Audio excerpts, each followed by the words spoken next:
Welcome, everybody, to today's 1 Million by 1 Million Strategy Roundtable. As you know, the 1 Million by 1 Million program is to help 1 million entrepreneurs reach $1 million in annual revenue and beyond. And hopefully that would result in $1 trillion of global GDP and 10 million jobs. We are a virtual incubation and education program for entrepreneurship.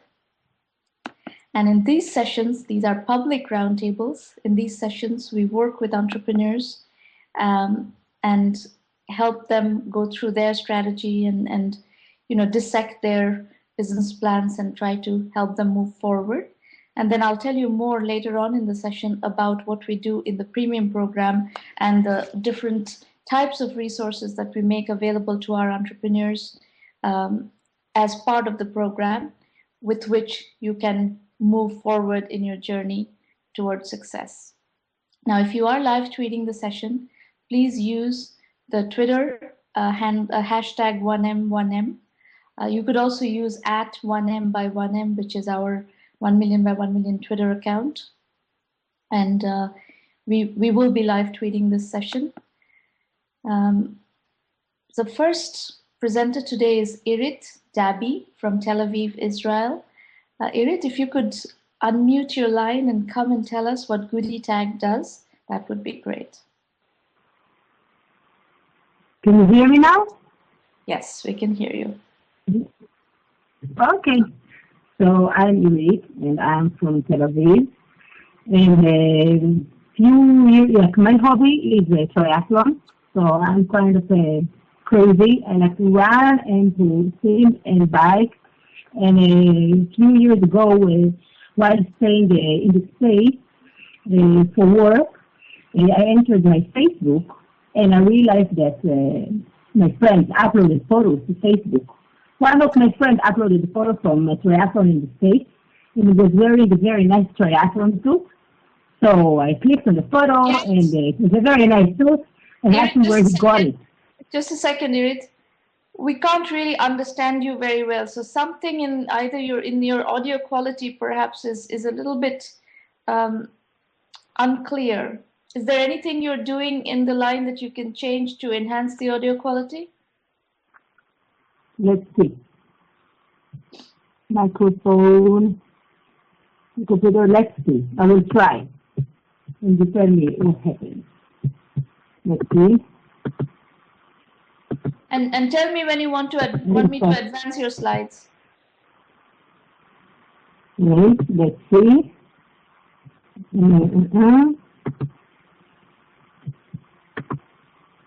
Thank you. Now it will be faster. How is it now? Is it better? Yes, it is a bit better. Go ahead. It's fitting.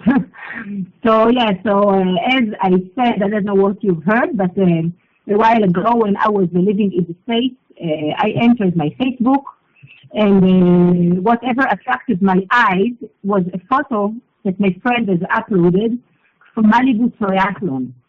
Why this photo attracted my eyes is because I do triathlons too, so whenever people upload photos from such competitions, it just attracts my eyes, and I open the photos and I browse their albums, like what we all do when we see our friends uploading photos. And my friend was wearing a very nice suit, triathlon suit, but actually I thought to buy something similar. I asked him where he got it, and in the end of the day, he referred me to this online shop, which led me to the shop, where I bought the same suit, but a female version, along with a watch, because, we women, we like to buy more than one thing when we go to a shop. Yeah. So I bought these two items, and I spent over $300. Wow. Are you buying these things? Yeah. No. Okay, I bought, okay, you start this, I will tell you what to start. So I spent over $300 in that shop, and I thought to myself that the reason I spent this money was because of my friend. Because some word of mouth that I saw by a chance through a photo, And I thought that, wouldn't it be nice if you could just mark these items or these photos and, get something out of it? So it made me to develop this below system that let's run it. Okay. So how do I run? I run it? Just tell me, I will change the slides. Okay, so run now. So we all know these ads on the side. Just run it and I will tell the story. But, nobody really care about these ads. Yeah. And, this. You can keep running, but isn't it will be better if there will be some ads here in the middle of the conversation? Like here, I'm running with Adidas. Look at that. All these 1, 2, 3, 4, 5, 6, 7, 8, 9, 10, 11 comments. And how about these things? Whenever we go to an online shop, we get items and we get this thing of share it on Facebook, share it with your friends. And whenever I see that, you can press. Okay. I understand. So you're saying when you see pictures on an e-commerce site and that you want to, instead of doing a Facebook like, you want to add a goodie tag so that it's tagged as a commerce item in Facebook and it kind of shows up as a commerce item, and when people are discussing it, you're categorizing it as a different tag. In a way, let's see. If you continue with this one. So we see these things in online shops, and we always see we have this thing, share it on Facebook, to share it with my friends. Yeah. But when I see that, I always think to myself, why should I share that? Yeah. I mean, I'm not getting anything from Pepsi to share, their merchandise. So I don't think I'm going to do that. You can press. Yeah. Press. Okay. All right. So the next slide. So this is what we developed. We developed a goodie tag where users get incentives for recommendations by sharing commercial goodie tagged photos and text, and the advertiser can reward the user for their actions. Okay. Go on. How does it work on photos? Very simple. User uploads the photos. By the way, this is me from a competition. The user can keep clicking. Okay. So where in this photo is the goodie tag going with Speedo for whatever your swimsuit you're wearing? Where is the goodie tag of that one going?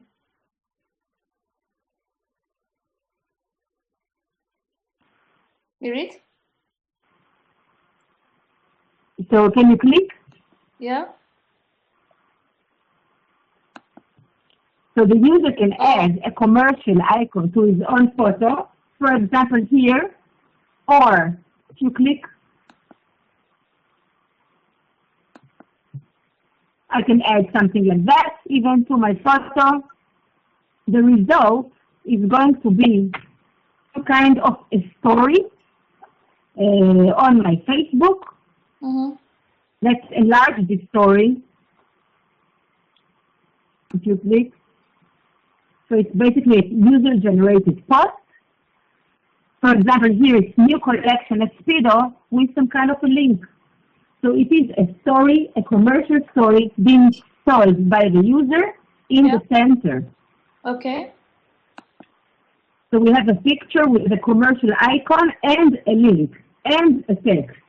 And what's happening in the background for this, Irit? Is this all these the pictures that you were showing, the Speedo icon or the Coca-Cola can picture that is We're being going to see the background soon. Hold on. Let me finish asking the question, then you speak. Otherwise, if you both speak at once, no one can hear anything.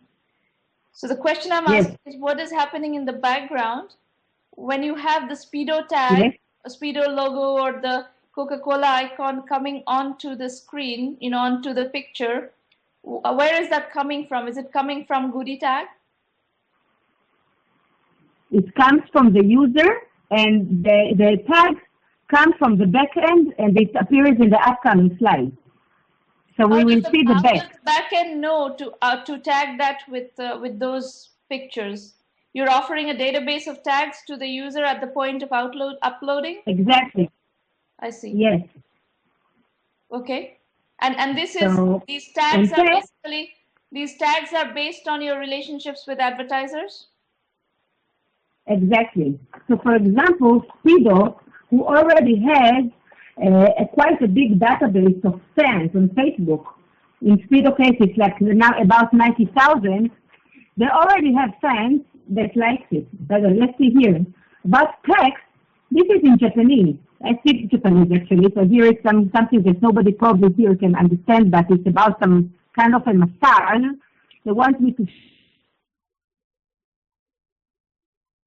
share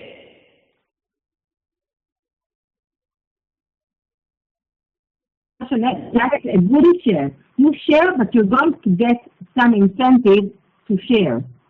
So this is the second feature that we have developed in our system. Okay, it's share with a built-in incentive.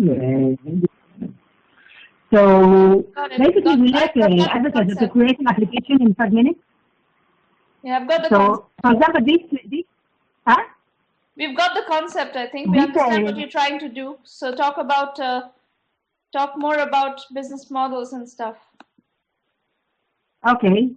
So first we see here, if you know, yes, you see the user can choose something. You can get a reward, and there is a word post. This is something of a baby brand.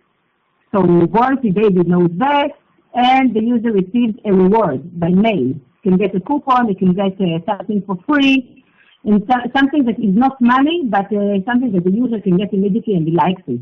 This is one of the results. And here is the back. Slow down. So user, for example, Bormsy sets up the system here, logs into our system, and you put all these bottles. If you go on.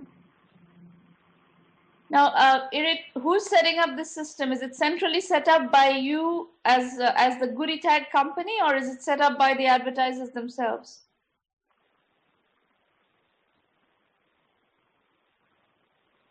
By the advertisers themselves. We can give them some help. We can give them a service if they are lazy or they don't feel like, so we can do it for them. But every person that has a very limited knowledge of computers can set up these applications by themselves without any developer, without anybody that knows anything in computers. They have a Facebook and a Twitter applications within 5 minutes. Here you can see.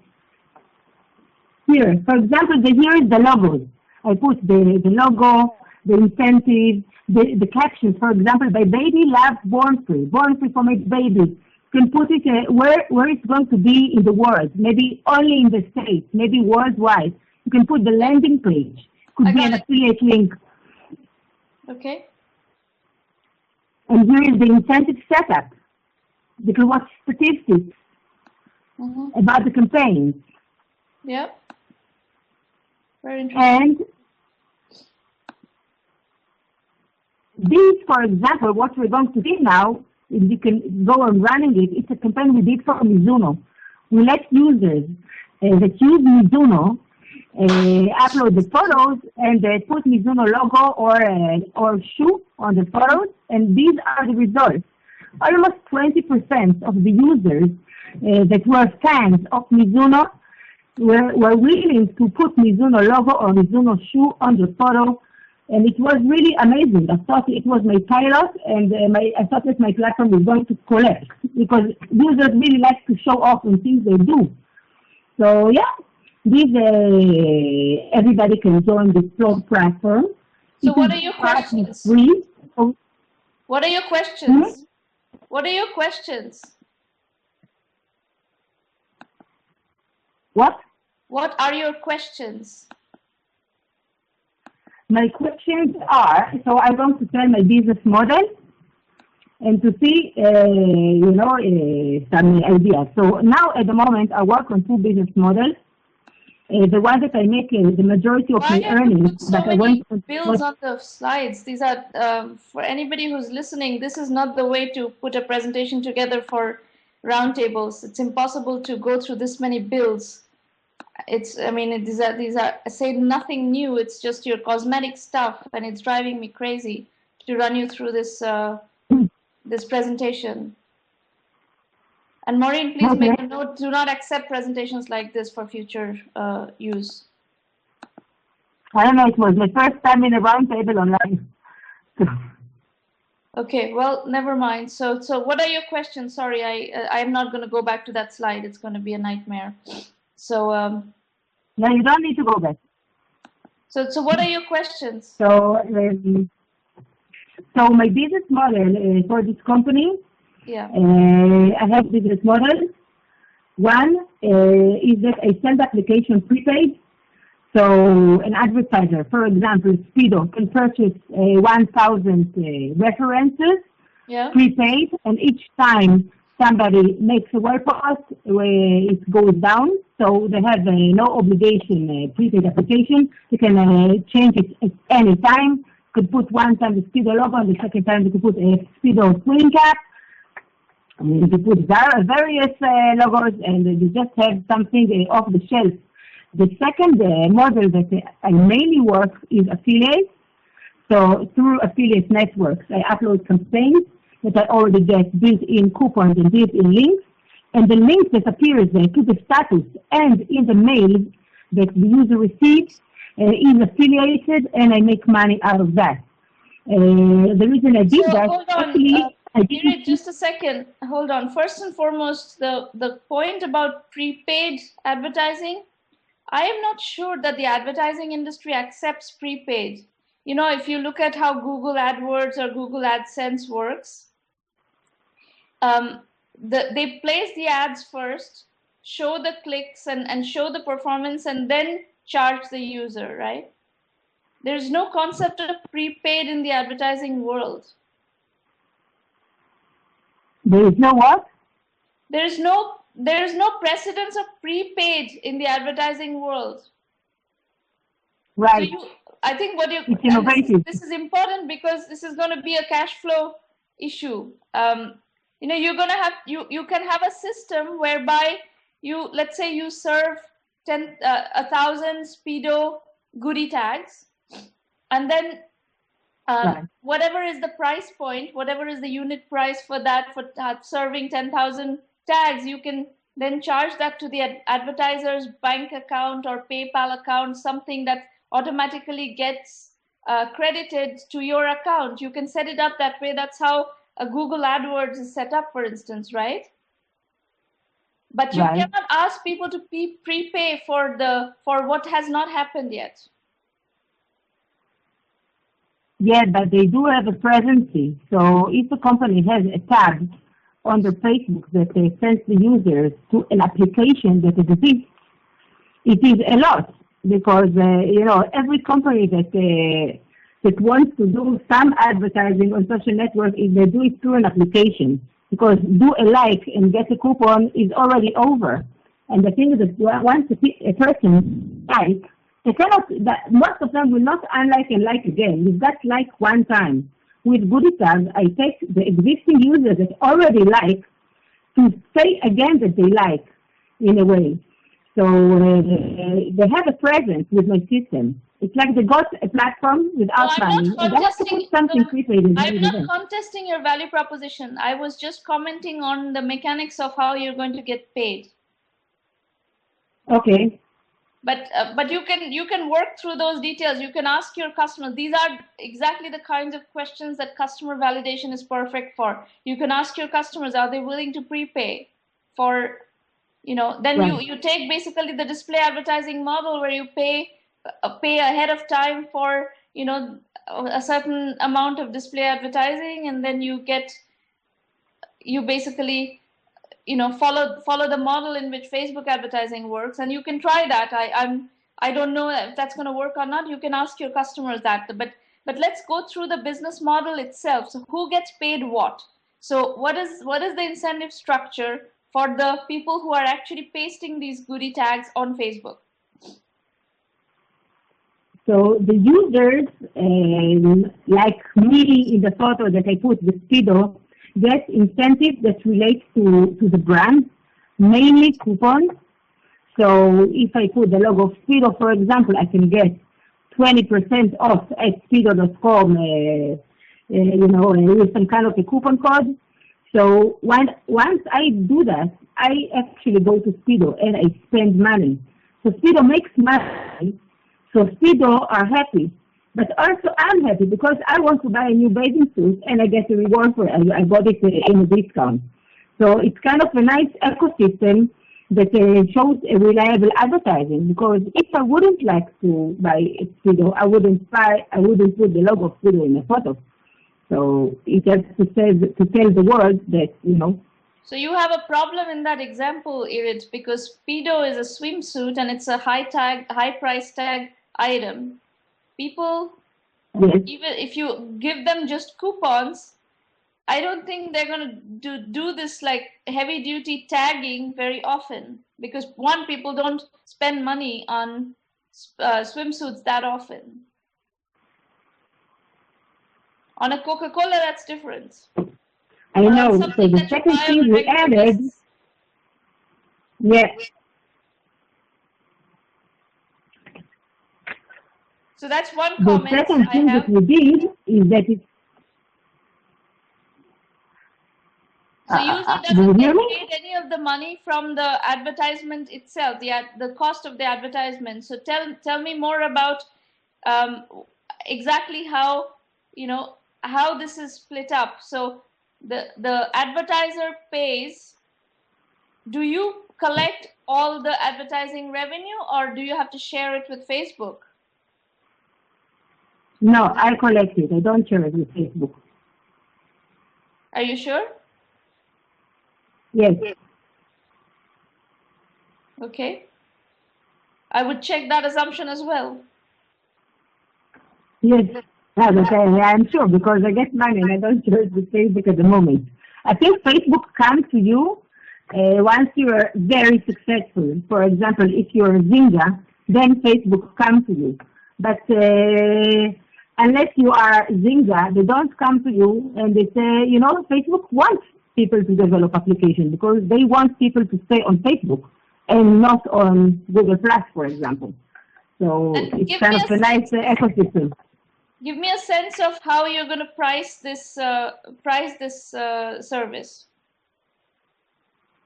So if it's not affiliate based, so by the way, the second thing I told you, that besides coupons that you said, yeah, it's true, I will not buy Speedo very often, but I would like to win sometimes free Speedo stuff. I want to have the chance to win a free bathing suit. So instead of coupons, they could put or add, besides the coupon, they can add also a lottery. So whoever does that, they could do a competition among all the goodie tag photos, and somebody could win. People really love to win stuff, even to win or to have a competition. So you just could give some kind of incentive for the users to upload such photos. It could be coupon, but it could be just something, a chance to win something. The pricing is like that. If it's affiliate, it's according what the agreement with affiliate. For example, in Pepper Jam, I think they did about 12. I was asking for your pricing model. I understood the incentive structure. What is the pricing model? What is your pricing model? I price it's about $1 per reference. It's $1 per referral. Yes, per tag. So 1,000 tags is $1,000. That's not going to work. It's very cheap. That is not going to work. How much does a Coca-Cola cost? Why? What? How much does Coca-Cola cost? If you pay $1,000. How much a click cost? Sorry? How much a click cost?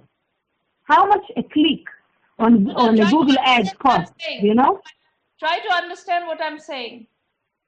You cannot acquire for a Speedo, paying $1 per tag and $1 per referral make sense because it's a high ticket item. But if you are trying to do that with Coca-Cola, that doesn't work at all, because Coca-Cola doesn't cost $1 to buy. Right. But Coca-Cola, when they do an ad, how much does it cost them for a click, a pay-per-click? Coca-Cola does not do pay-per-click. How much, you know? Coca-Cola does not do pay-per-click advertising. Coca-Cola only does brand advertising. Coca-Cola is not a direct selling model. So Coca-Cola is not my client. You know, nobody should be, not everybody should be my client. When you're explaining this product, you should make that clear that Coca-Cola is not your client, because you cannot do Coca-Cola. I mean, you have that in the example. You have Coca-Cola in the example. What I'm telling you is you're going to need to segment clients who can afford to pay that kind of pricing, who are only selling high-ticket items. So you have a segmentation going on here. Actually, in the example, I showed Pepsi Cola also, and they sell merchandise.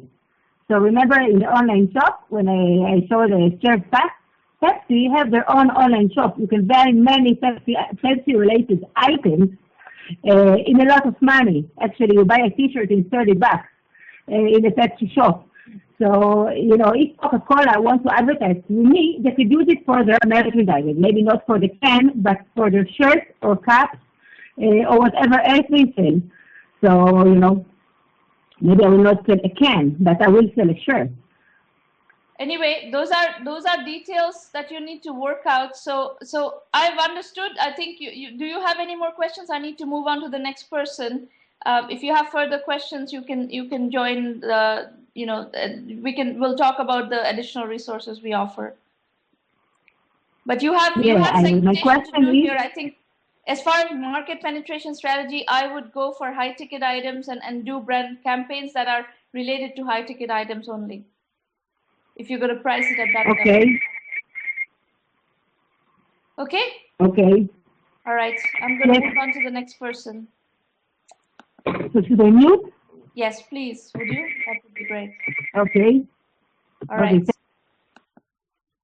You know, you're next. If you could unmute your line and come and tell us what you've got. Okay. Let's see. I can hear you, so I think you're already unmuted. Oh, okay. Excellent. Hi, my name is Eno. I'm currently interning at NetApp in San Jose, but I live in Hawaii and I go to the University of Notre Dame. And my idea is called Demo Tunes, and it's basically like a LinkedIn for music professionals. Mm-hmm. Can we go to the next slide? All right. Am I able to go to the next slide, or how do I move the PowerPoint? I'm moving the PowerPoints for you. Oh, okay. I don't see it on my screen. Is this the second page? We are on the third page, not the second page, actually. Oh, I'm not. It's not showing on my screen. Is there a way to know? Do you have the slide? So if you're not able to see the slides, you need to click the slide icon in the bottom left corner of the screen. Okay, that makes sense. Sorry. Let me do that right now. Okay. So basically, we want to connect music lovers, artists, talent scouts on a social platform, and that's the main concept of Demo Tunes. It's not MySpace, and I'll tell you why. Okay. If you go to the, let's see, slide number 3. Sorry, I'm having trouble doing this. You don't need to do anything. I'm advancing the slides. Okay. You just need to tell me when you want I will to just advance the slides. Go ahead. Okay. All right. Well, if we are on, let's see, are we on the third one? Third slide? Can you not see the slides? So I can't see the slides, but I'm just going to go off my PowerPoint to talk to it. Would that work? We are looking at the target market music enthusiast slide, which is your third slide. Okay, key target market. Okay. So, you know, generally there are a lot of musicians, but there's currently no platform to really connect people with talent scouts, amateur professionals, and engage also this music enthusiasts. So if we go to the next slide, the value proposition, Demo Tunes has 3 features that kind of meets this criteria. First is social, people share new music. It's engaging, you get to rate music that people create, and it's going to be disruptive. And the reason it will be disruptive is because it's a site that gives music talent an effective way to, 1, promote their talent, get user feedback. There's a peer-to-peer connectivity feature, which I'll talk about later. And it has the potential to get deals and collaborate with other like-minded people. So going to the next slide. Just a second. Yeah. We have seen businesses like this on this platform. In 1 million by 1 million, we have seen presentations for companies that are doing this kind of talent connection between talent and agents and industry and producers and so forth. So your premise that you started with, that there is no such solution out there. There may not be any dominant solution, but there are startups out there who are doing this. So do your competitive research much more thoroughly. Right now, I don't think you've done enough competitive research to make that statement that there's nobody doing this. I would agree with that statement partially. I think the thing is right now, one of my questions is where I should focus a little bit. And I think one thing is there's not really a platform where the focus is also, are you going to be able to see, say you wanted to create a band and you need to figure out, you wanted to recruit a guitar, someone who plays the guitar.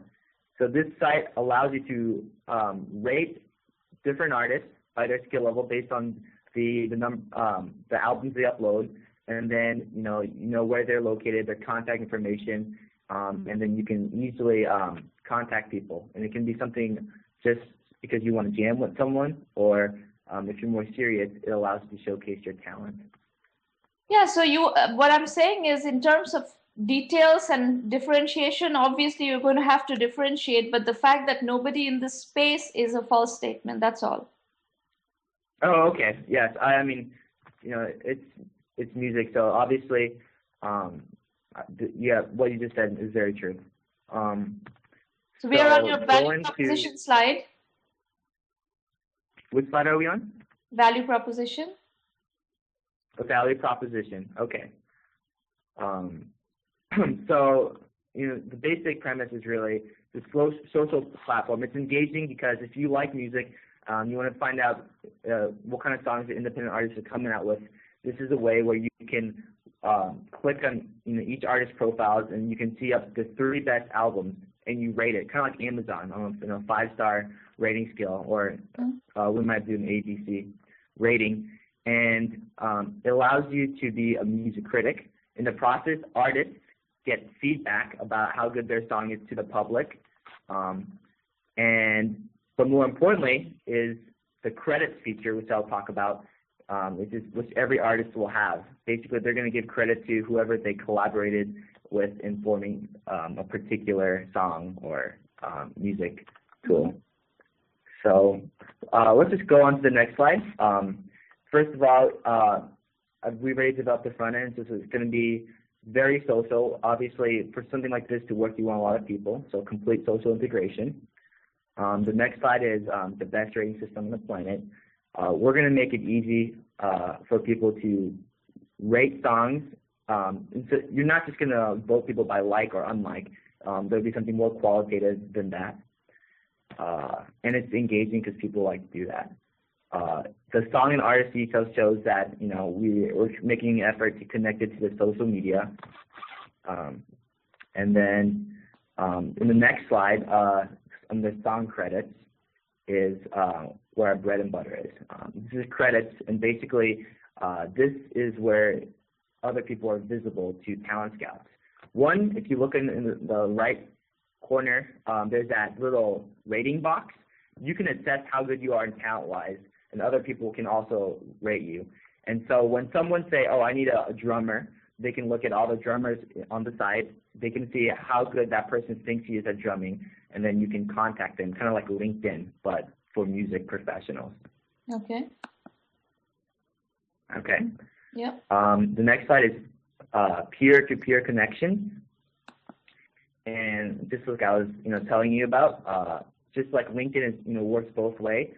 If you are a talent scout, you can search talent locally or globally on the site. You can see their peer ratings, you can see their self-assessments, you can listen to their works because you have the 3 albums listed on their site.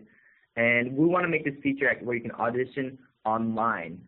And the question is, how would we want to monetize it? For instance, if you want to audition online and get invited, if you pay maybe a subscription fee for some premium service, maybe you'll be able to audition your work to someone who's in that talent business.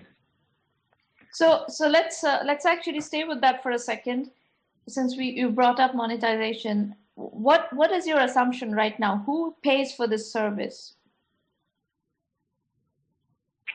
Oh, who pays for the service? Well, currently I want to go kind of on a freemium model.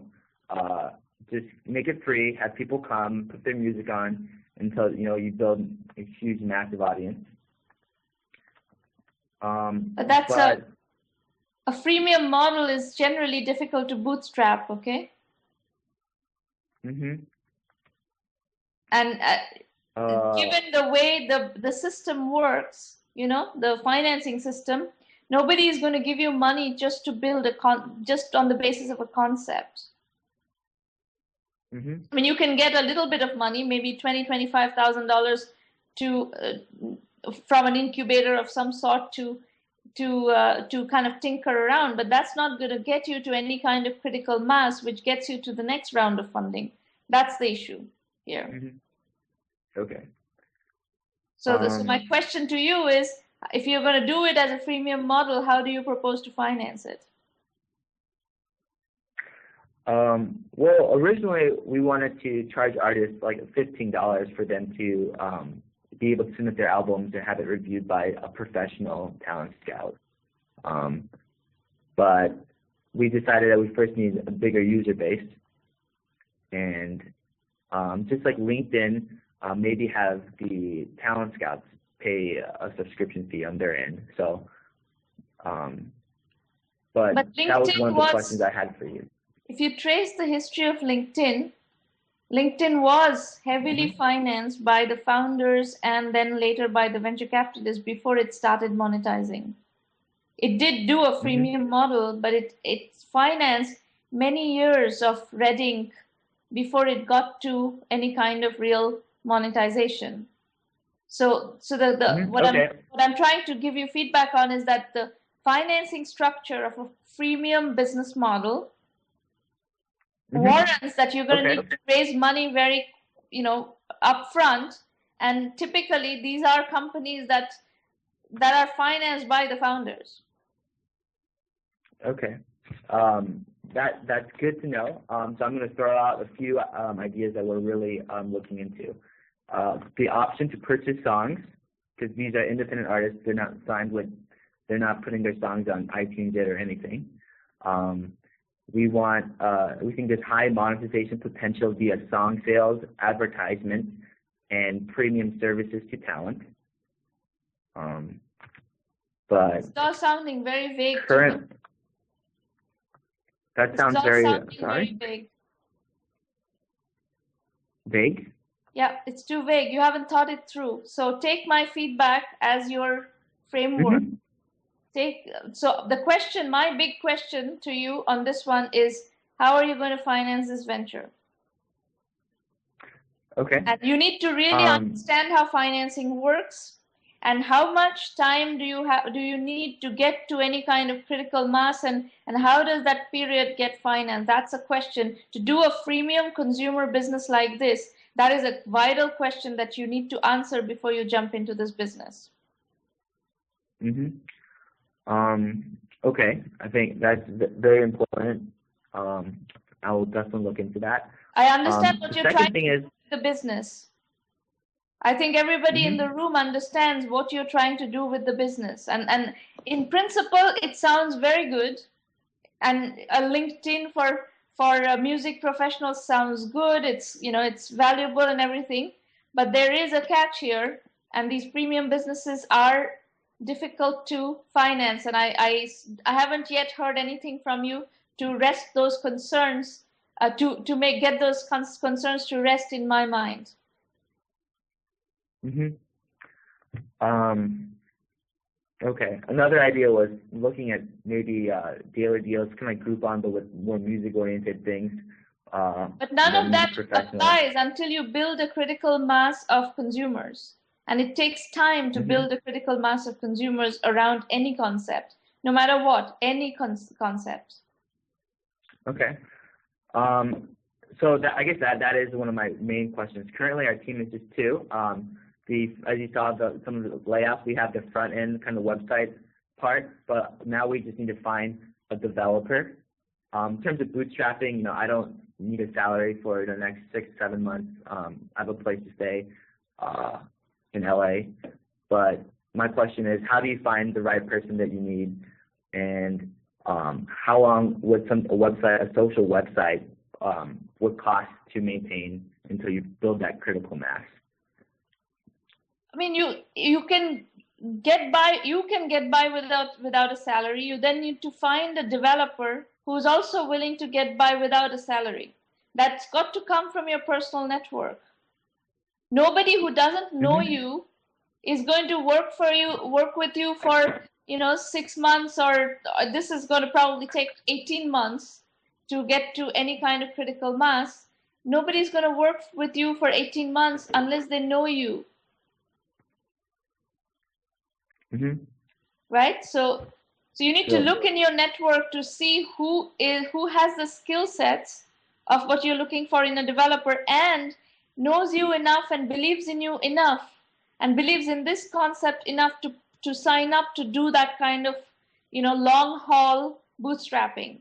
And this is one of the critical pieces of bootstrapping and getting a freemium model company to any critical mass. This is one of the challenges, is to find a co-founder or find a group of people who are willing to go without salaries and work from their apartments. And then the question comes, who pays for the apartment and who pays rent? We have a lot of case studies, by the way, on how people have done it. If you decide to work with us, there are tons of companies that we can point you to on examples of creative bootstrapping. There are ways of doing creative bootstrapping, maybe bootstrapping using services. You do some other kind of services, some other kind of consulting services, or something that helps you bring in money while you're bootstrapping. But somehow or the other, the bills need to be paid. There's always going to be expenses. Even if you don't have to pay salary expenses, there's still going to be expenses. Okay. And that's something you need to understand really, really deeply in exactly what you're signing up for, and how to bridge that. I would even say that don't think in terms of 6-7 months of going without salary. You are going to have to go without salary for 18 months to 2 years. Because the kind of concept you're talking about is predicated upon generating a user base, which takes a lot of time. So what I would like you to do is take this and go offline and really think through, given your skill sets and given your network of people. One is, who is willing to work with you in this mode of no salary for a while, and in parallel, given your combined skill sets, how can you bring in some money through consulting or through whatever those skill sets monetize to be, that allows you to bring in some money to finance this. If this is what you want to do, if this is what you have your heart set on. And these are very risky businesses, by the way. The premium businesses of this kind are extremely risky businesses. Okay. Do you have a suggestion? Let's say we're not going to do a freemium model. Maybe we should charge a fee or service. I think one of my questions is, like, what's the right way to make money on a business like this or an idea like this? Well, you cannot impose artificial business models on any business. Like here, in this case, if you go to musicians and say you're going to have to pay this much money to register, and I don't have anything else in the system yet to give you value, nobody's going to pay. Right? Right. And if you go to talent scouts and say, oh, can you pay us money and we're going to get you musicians, the talent scouts are not going to pay you either. So this is a situation, this is it's a classic kind of situation, which is a chicken and egg, which you are going to need to develop as a freemium business if you decide to do this business. So you may need to find other ways of making money using your other skill sets. Okay. That may not be direct. I guess in a nutshell. Sorry? The ways in which you finance this are, a few basically. Either you can go to friends and family and try to raise money from friends and family and see if friends and family are going to support you for 18 months to build something like this on a shoestring. Or you're going to have to do it by doing some service work yourself. Maybe I don't exactly know what your skill sets are, but if developers often do contract projects, or people do other kinds of consulting or services work on the side to finance their main business. This is something which we see all the time of entrepreneurs using services of some kind to bootstrap a product company or an internet company. Okay. Do you think 18 months might be too long? I feel like, this space is somewhat crowded, and so moving into the market as fast and generating user base is paramount to its success. All I can tell you is generating user bases takes time. So you have to think about 18 months. If you can do it faster, great.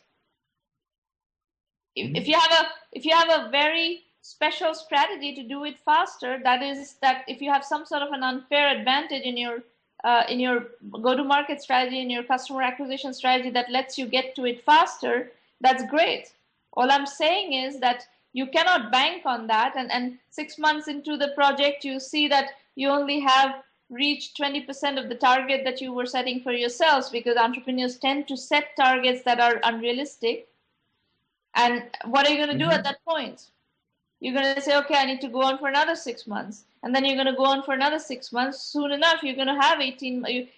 Things always take longer to ramp than you think.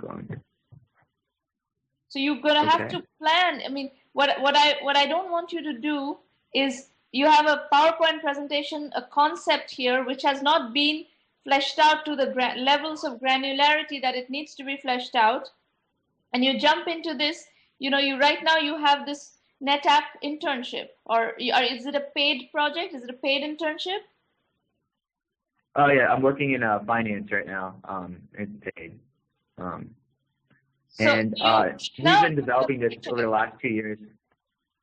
Right now you have a paycheck. That is very valuable. Do not give up that paycheck. I would like you to validate this one, get to the granular levels of details of this one before you quit that NetApp's job.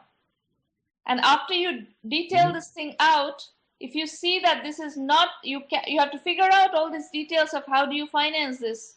And if you cannot finance it, and if you cannot figure out a strategy of how you bring this to market, or cannot find the right co-founder who's also willing to make that kind of sacrifice and look at a long view, who doesn't have unrealistic expectations, then you can quit your job and do this full time. But right now, I would say you're not ready to quit your job and start doing this full time. Okay. All right.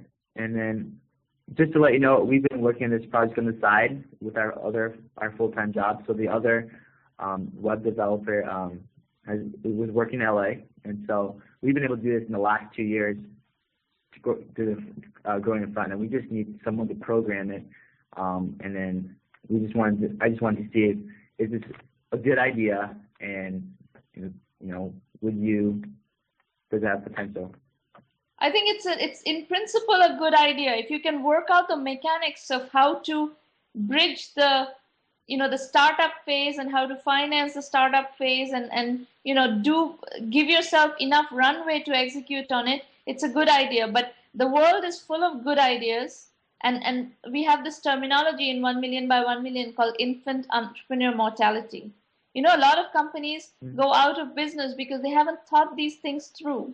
They come into the market with a supposedly good idea without thinking through the mechanics of it, and they launch something, and then very soon they run out of resources, and they have to scramble back to start, making money and paying the bills, because nobody, unless you have, significant savings, you're at a different stage of your life where you have, maybe you have had some success already in the industry, you have enough money of your own, enough capital of your own to bootstrap on your own money for several months or even, a couple of years, then it's okay. Or you may be an entrepreneur who has access to capital through your, friends or family who's willing to bet on you for that period. So there are various different ways of mitigating the early stages. The best way to mitigate the early stages, best way to get into a bootstrap business is where you can start making money early. But there's always a startup phase. There's always a phase where you need to kind of scramble. And we have a lot of case studies of how people have bootstrapped.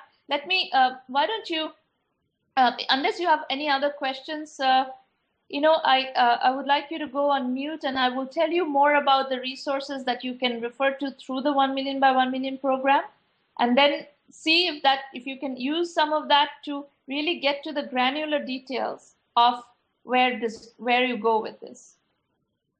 Okay, that sounds like a good idea.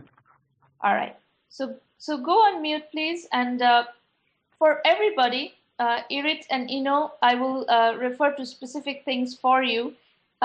Definitely, as a next step, go to the 1M1M site and take this self-assessment. It's a 1M1M self-assessment, and there's a button on the 1M1M site on the right navigation bar, and it will ask you the kinds of questions that you need to ask yourself, and these are essentially the kinds of questions that you're going to have to answer in figuring out how do you put one foot before the other. You can also look at the other resources that we have for you. So the 1M1M site, by the way, is at 1m1m.sramanamitra.com. In terms of resources, the first set of resources I want to point you to, the first one is the blog. The sramanamitra.com blog has a tremendous number of case studies of bootstrapping, of positioning, all sorts of things. They're not systematically categorized, so you're going to have to do your own digging, but that resource is entirely 100% free. So you can dig around in my blog and see what you can use from that set of resources, the case studies, and you'll get a lot out of that as well. Also, you have the Entrepreneur Journeys book series, and these books are available to help you zero in on specific topics, and they have role models, case studies, lessons from the trenches on specific topics. And I'll walk you through what those books are. They're available on Amazon Kindle and Flipkart in India. The first one is Entrepreneur Journeys Volume 1, which is a series of 12 case studies, and it works on the mechanics of how to build a business block by block by block, and it's a entrepreneur to entrepreneur, a strategist to entrepreneur conversation. So you will see that these entrepreneurs have shared a lot of their strategies in graphic detail, and I have spent the time to sit down with over 400 entrepreneurs to bring these kinds of case studies into 1 million by 1 million. And so when I'm teaching you the 1 million by 1 million program, it is not just me teaching you, it's over 400 entrepreneurs teaching you this program. The second volume of Entrepreneur Journeys is Bootstrapping Weapon of Mass Reconstruction, which is a collection of 13 bootstrapping case studies. We have in the program, we have probably something like 50 60 bootstrapping case studies where you really learn how people have managed to finance the early stages of their business in very creative ways. And one of the best things an entrepreneur could learn in the very early stages is how to bootstrap effectively. Entrepreneur Journeys Volume 3 is about positioning. Positioning is critical. The book is called Positioning: How to Test, Validate, and Bring Your Idea to Market. Irit, the reason I was probing your market segments, like, is Coca-Cola a customer? Why or why not? And is Speedo a customer? Why or why not? We talked about the big ticket items versus the little priced items. Where does your service apply? These are elements of segmentation that you do. If you do the right kind of segmentation and the right kind of positioning strategy up front, you will go to market far more efficiently. Now, if you do not make the kind of distinctions I was showing you how to make, you are going to go talk to probably 100 different brands for whom the kind of marketing you're talking about makes no sense. They're not going to pay $1 per goodie tag because they don't sell something that is worth paying $1 per goodie tag for. And that's, so you're basically $1 per goodie tag is, in CPM terms, in advertising terms, is a very expensive mode of advertising. I'm not saying it's not effective. It is potentially very effective, and you're going to still have to prove out how it is effective and why it is effective. So that's part of your validation and reference account building process, which you need to continue to do. But in that process, whom you target, where you go for your market entry strategy, this is where the positioning, the segmentation, all this stuff comes in.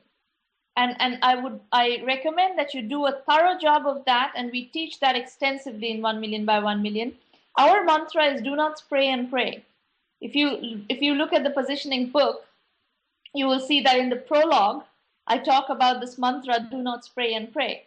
Because why? Because especially when you're working in the early stages with very limited resources, you really need to zero in on a good segment, a good positioning, so that you can go to market with velocity and without burning through all your cash and all your resources. And the final volume of so far of Entrepreneur Journeys is Innovation Need of the Hour, and that talks about how to bring innovation to market, and there are lots of financing bottlenecks in that market, and that needs to be navigated as well, and we talk about that in that book. Now, the blog, as I said, is at www.sramanamitra.com. Every Thursday, we have these free roundtables. So in October, we're going to host our 100th roundtable. We've had over 5,000 people attend these roundtables. I have personally coached over, I think, about 400 entrepreneurs at this point. So it's a program that has been running for almost 3 years now. It's very highly regarded, and it is free. So please make use of these and get it known in your, in your peer groups, in your, friends who are doing entrepreneurship. Ask them to use the service, because this is a very, very useful service based on the feedback we've got. Obviously, we couldn't have been going on for 3 years unless people found them useful. And every session we have a large number of people attending. Then we have, our project, the 1 Million by 1 Million business. We are a for-profit business just like you, and ours is actually a freemium model. So we have managed to bootstrap a freemium business. We are still bootstrapping a freemium business, and our premium program is $1,000 annual membership fee, and for that you get extensive methodology guidance. We have a lean, capital-efficient bootstrap startup methodology for technology-enabled services, outsourcing, and internet businesses. We have developed, based on these, over 400 case studies of entrepreneurs that we have brought onto this forum, we have developed extensive methodology around it. We give you that methodology guidance. We give you an online curriculum that consists of video lectures and case studies that synthesizes and captures that curriculum. and you can use that curriculum at your own time, at your own speed. We do ask you to invest about 50 to 60 hours in really digesting that curriculum. We help you with business development, whether it's introductions to customers, channel partners, and we give you further strategy consulting like this. This is basically strategy consulting, right? You can call it strategy consulting, you can call it mentoring, coaching, whatever, but essentially it's consulting. And you get that as part of, there is a private version of these roundtables that happens for members only, for premium members only, where we do similar sessions with our premium members. And we also help with financing. We have a very strong Rolodex and a lot of credibility in the market. So if you go into the market as a 1 million by 1 million entrepreneur to raise money, you will get a certain respect and a certain amount of seriousness in their consideration from the investment community. But also, how do we get that credibility? How do we maintain that credibility? By not sending you unprepared. We will never send you to an investor unprepared. Because remember, over 99% of entrepreneurs who go in to seek financing get rejected. And they get rejected because of a variety of different reasons. And we help you understand all of those reasons and all of the mechanics of financing as part of our curriculum. So you are not going to go out there, if you're working with 1 million by 1 million, you're not going to go out to raise money unprepared. The site is 1m1m.sramanamitra.com. That is where the 1 million by 1 million resources reside. That's what it looks like. On the top right corner, there are a couple of buttons which, if you're exploring whether to join 1 million by 1 million as a premium member, you would want to read. One is the premium member button. It explains what to expect from the premium program in more detail. And the FAQ is very helpful because we have tried to answer the different kinds of questions that we are getting in that FAQ. Remember, our methodology is lean, capital efficient, bootstrap startups. So if you are going out with the assumption that you're going to need to raise a lot of money out of the gate, we don't recommend that, and you will not find support for that point of view in 1 million by 1 million, because if you come with that point of view, your chance of falling in that 99% or over 99% that gets rejected is very, very high. So we do not encourage that, and that is one of the biggest reasons for failure in startups. So please do not follow that assumption. Now, the curriculum is broken into 7 core modules: bootstrapping, financing, market sizing, customer validation, bootstrapping, positioning, market sizing, customer validation, financing, customer acquisition, and team building. And there are lots of nuances, like detailed nuances in each of those cases that kick into gear as soon as you are a serious entrepreneur, and we've tried to tackle as much of it as possible. And you also have discussion areas for every single module where you can ask questions and get clarification on specific issues that you're struggling with. Then we have electives. In the electives, we try to cover the trends of our industry today. So Web 3.0 and e-commerce is a big trend around the world, and this is a global program. As you saw, we had today someone from Israel and someone from Silicon Valley. We have people constantly from India, from Malaysia, from Iceland, from Latin America, all over the place. So we track the worldwide trends, and they include Web 3.0 and e-commerce. Cloud computing and business solutions is a big trend where we're seeing a lot of activity. Outsourcing continues to be, especially in the emerging markets, outsourcing continues to be a very, very interesting business opportunity, and it's a very interesting development economics opportunity as well. Mobile and social apps, healthcare, IT, online education, these are all trends in the industry. Gaming. So all those elective pieces we have case studies for, and we've tried to give you material to navigate specifically those industries as well. And then, of course, as I said, we do investor introductions, we do customer and partner introductions for business development. We do a lot of PR. The incubation radar is one of our flagship, radars for the blog, where we feature companies who are ready for these kind of introductions, whether it's financing or business development, significant business development, or even M&A, where we feature companies, we syndicate these columns to multiple different other publications, and we have an extensive Twitter channel through which we publicize our entrepreneurs. If you look at our Twitter activity, we tweet like 200 messages a day right now, and it is our commitment that our premium members are able to use this Twitter channel to their advantage as well. So if you go in the customer acquisition module of the premium program, there is a very in-depth explanation of exactly how to use the 1 million by 1 million Twitter channel to amplify your message and to augment your go-to-market strategy through the 1 million by 1 million channel.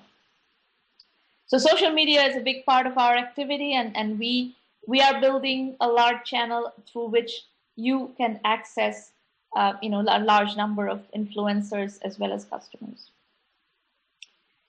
So as I said, the curriculum is a combination of case studies and video lectures. The video lectures are mine. I synthesize these case studies and methodology for you in these video lectures, but we also make available all the case studies, which are my conversations with over 400 serious, successful entrepreneurs around the world.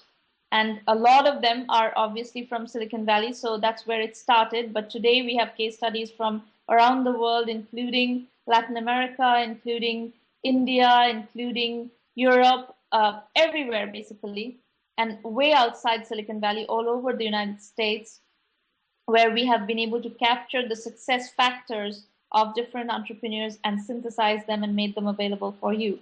So it's essentially capturing the tribal knowledge around entrepreneurship into a really powerful, effective curriculum that helps you learn the ropes, the ins and outs of entrepreneurship. And believe me, there's tremendous amount of subtlety here. This is not, people have been successful not by doing some obvious things. They've been incredibly creative, and you find certain recurring patterns even in those subtleties, and you'll see that there's so much to learn. I have learned so much from doing these for 6 years. These case studies have been developed over 6 years. So as I said, we do a lot of business development. This is an example of a press release where we were doing a deal between Persistent Systems, which is one of our partners, channel partners, and a couple of 1 million by 1 million entrepreneurs, premium members. This is an article I wrote on Read Write Web, positioning one of our companies, Orenscape, as a company that plugs a gap in Google's enterprise solution. So these are, these are good ways to get your name out there, get your brand out there, and get your value proposition out there. This is a message from an entrepreneur who has used 1 million by 1 million quite extensively. And he was messaging me on Facebook saying, this guy had raised quite a bit of angel money. And he was messaging me saying, I wish I had access to 1 million by 1 million when I had just raised money, because I wasted so much of that money by doing the wrong things in the wrong sequence. We don't want you to run out of money. Whatever resources you've been able to gather around you, you need to use them in the right order, in the right way.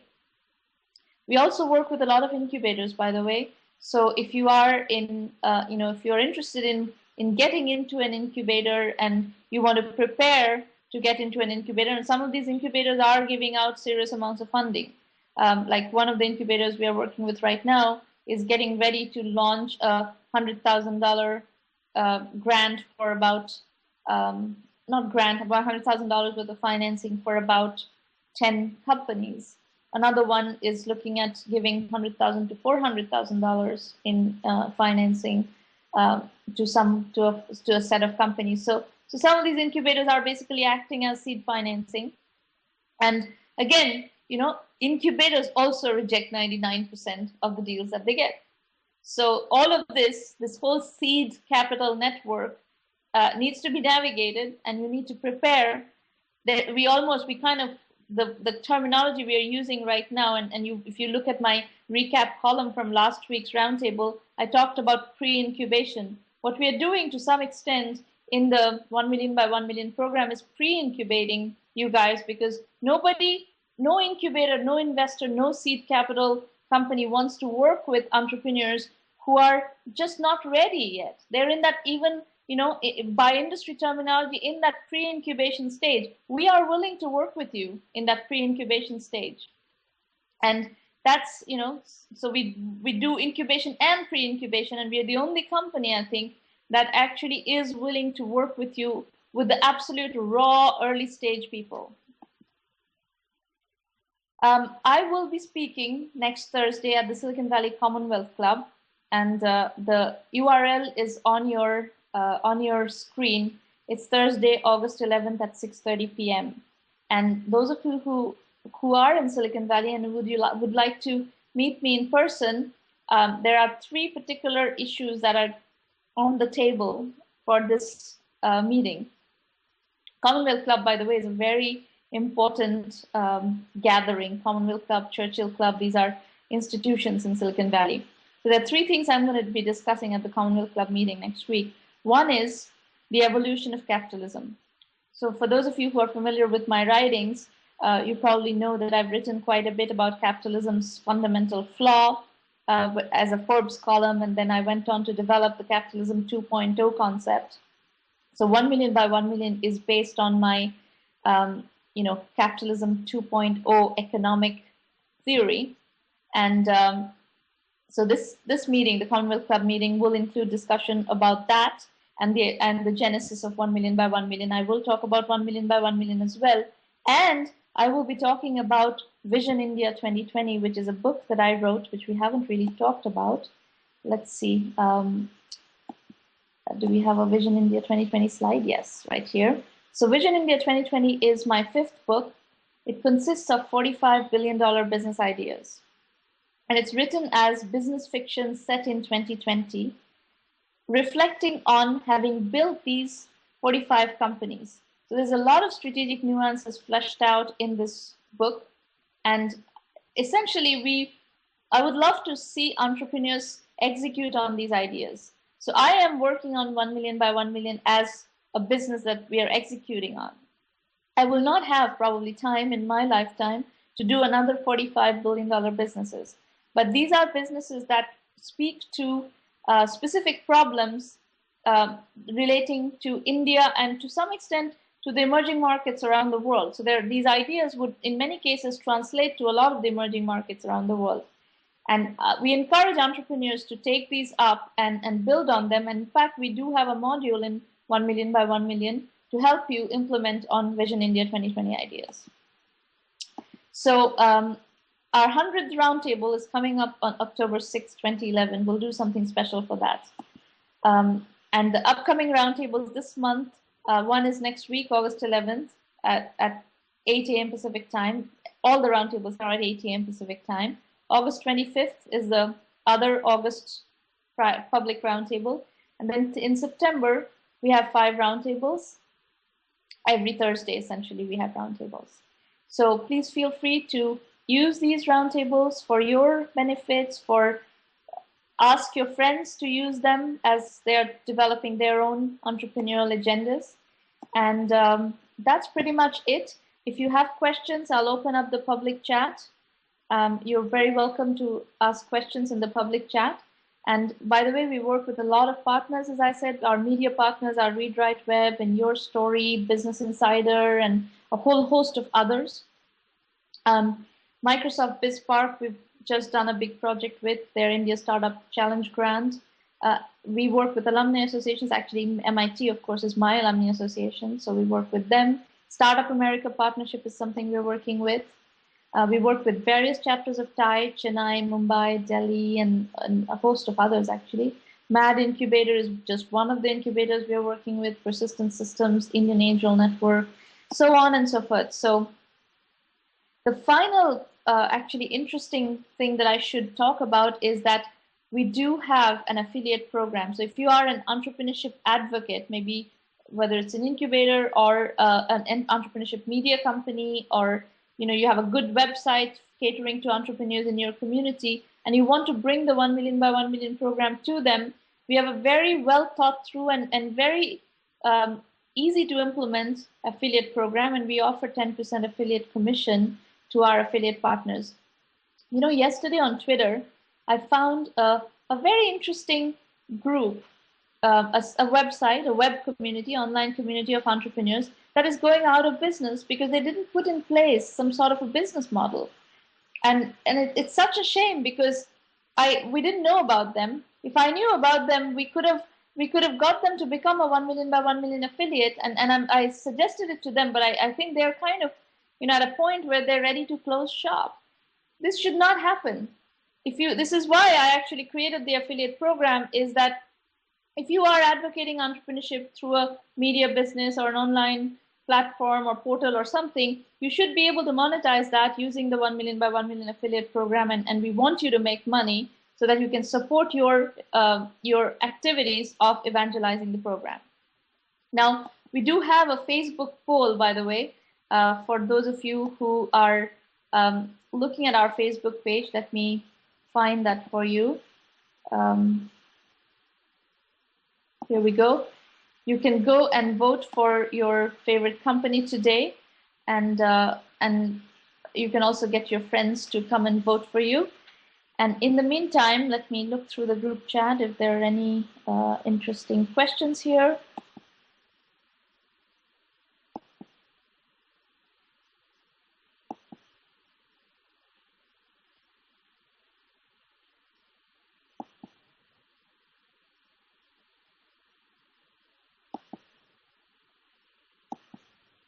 You can follow us on Twitter, by the way. The Twitter accounts are at Sramana and at 1M by 1M.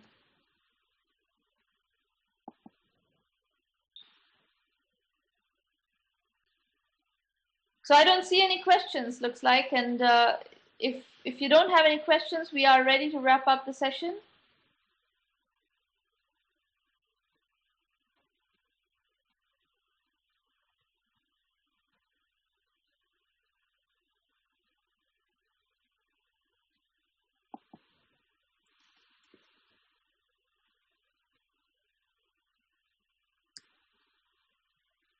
Sati is asking, who are mentors in your program? I am the mentor in the program.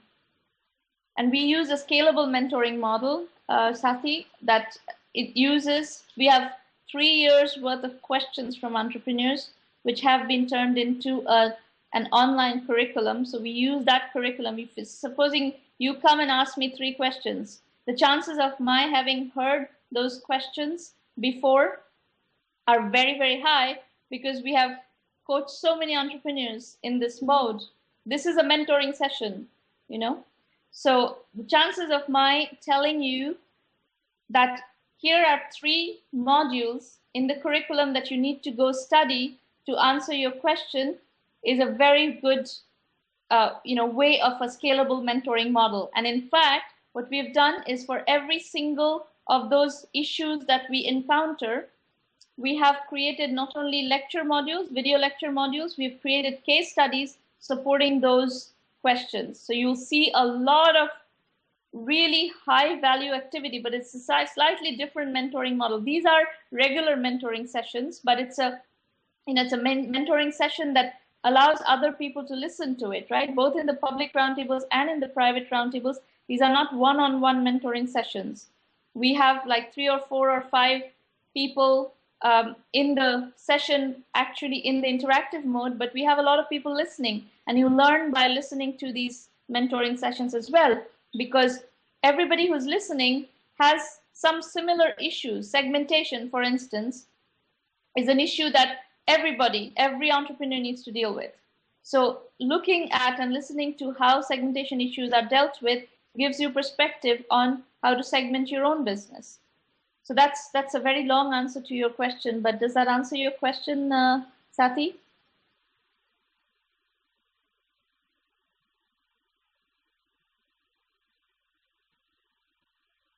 Anybody else?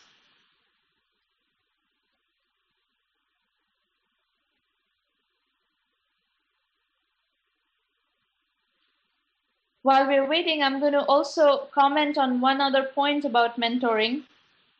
I've looked at, before we've launched this program, I looked at a number of models where a lot of people mentor entrepreneurs. And personally, I'm not a believer in that model because people have very random answers to questions. And we follow a methodology. As I said, we follow a lean, capital efficient startup methodology. And the answers to the questions, if you follow that lean, capital efficient, bootstrap startup methodology, are very different than if you go to a venture capitalist to be mentored, potentially, who's going to tell you that, yeah, you need to raise money. Because if you're a hammer, everything looks like a nail. We don't want you to get those answers. We want you to get answers that this program believes in as a philosophy, which is why we have taken so much trouble to really build content, develop content. This curriculum is the best curriculum anywhere in the world about technology and technology-enabled services, internet, online entrepreneurship in this mode of lean, capital-efficient, bootstrapped entrepreneurship. You will not find anything comparable anywhere because it just has not been developed with this much detail and this much depth. It takes tremendous amount of time to develop 400 or 500 case studies the way we have developed. And we've done that over 6 years. Eric Rice promotes the notion of lean startups, but he does not have a curriculum.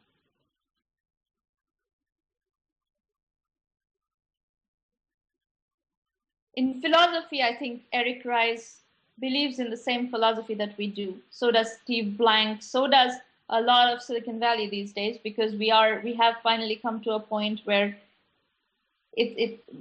there is a lot of belief and a lot of faith in the lean capital efficient model.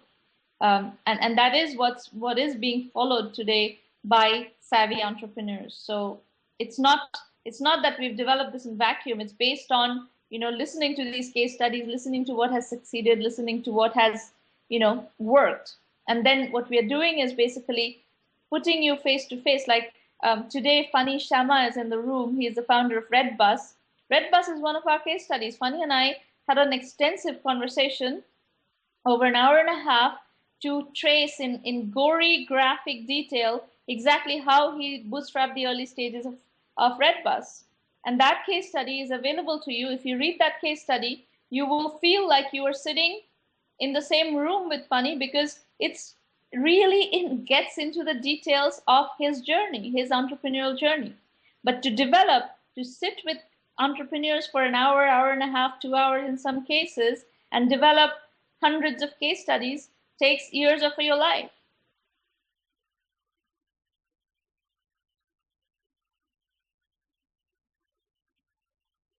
Anybody else?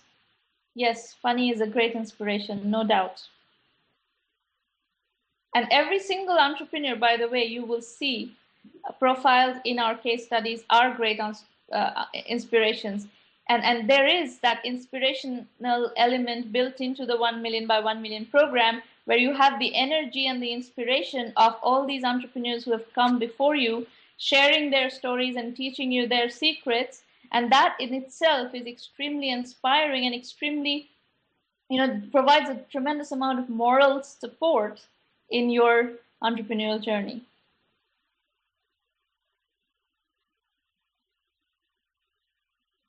Anybody else?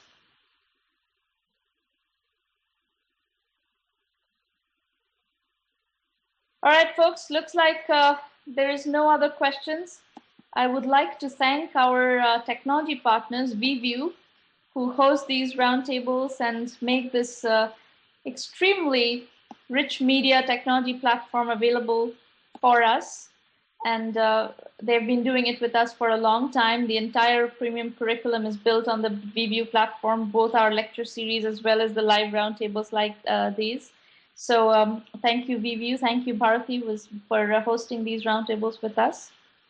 And that would be all for today. I will see you next week. By the way, there are 2 private roundtables next week on Tuesday evening Pacific time and Wednesday morning Pacific time.